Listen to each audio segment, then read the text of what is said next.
अनेक प्रसारमाध्यमांमधून असा आरोप करण्यात आला की तुम्ही जमिनी लाटता, तुम्ही एक उमेदवार आहात. या आरोपांवर काय उत्तर द्याल?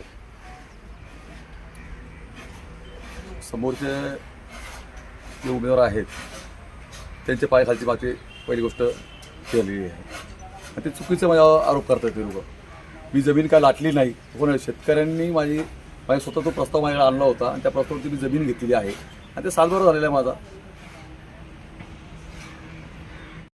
नेमकं तुमचं काय म्हणणं आहे?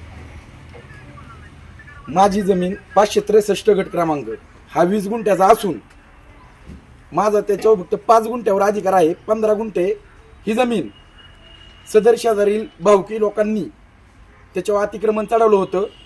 ते आमच्याच्यानी निघणं असंभव होतं. त्यामुळं आम्ही आमचा एक प्रयत्न केला. असा माणसाला आम्ही बोलून घेतलं, सय्यदभाई इनामदार यांना, आणि आमचा प्रश्न त्यांना सांगितला. त्यावर त्यांचा तो व्यवसायच आहे जमिनी घेणे. जमिनी लाटणे हा व्यवसाय नाही, शेतकऱ्याच्या जमिनी घेणे हा त्यांचा व्यवसाय आहे. ह्या व्यवसायामार्फत आम्ही त्यांचं नावही या सातबारावर आलेलं आहे. हे बघा, सय्यद गुलाबी इनामदार, आणि आम्ही त्याचे मूळ मालकी.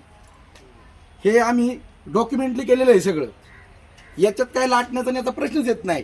जर लाटाचा विषय असता त्यांचं नाव सातबारावर आलेच नसतं. लाटणं आणि सातबारा नाव येणे म्हणजे तुम्ही स्पष्ट शब्दात सांगता का तुम्ही स्वखुशीने दिले? स्वखुशीने आम्ही जमीन दिलेली आहे आणि एक राजकारण आलंय. बाई स्वतः उभे आहे या काळूजगानातून, त्यामुळे त्यांची नाहक बदनामी करायची म्हणून ह्या हेतूने त्यांनी आता आचारसंहितेच्या दिवसातच ती बातमी बनवली. इथून मागेही त्यांनी बनवलेली नाहीये आणि बनवणार नाहीये. त्यांनाही माहिती ती जमीन त्यांची नाहीये, पण एक राजकारणात वाहिनीला काहीतरी फटका बसावा ह्या हेतूने त्यांनी ती कालची बातमी बनवलेली आहे. सय्यद भाई, आता यांनी सांगितलं की ते सय्यद इनामदार तुम्ही आहात, तुम्ही पैसे वगैरे पूर्ण दिलेले आहेत. नेमकं तुमच्यावर होणाऱ्या आरोपांवर काय उत्तर द्याल? जे विरोधी लोक आहेत त्यांचे जे काही त्यांचा विषय आहे तो बिनबुडाचा आहे. जनतेला सर्व काही माहिती आहे.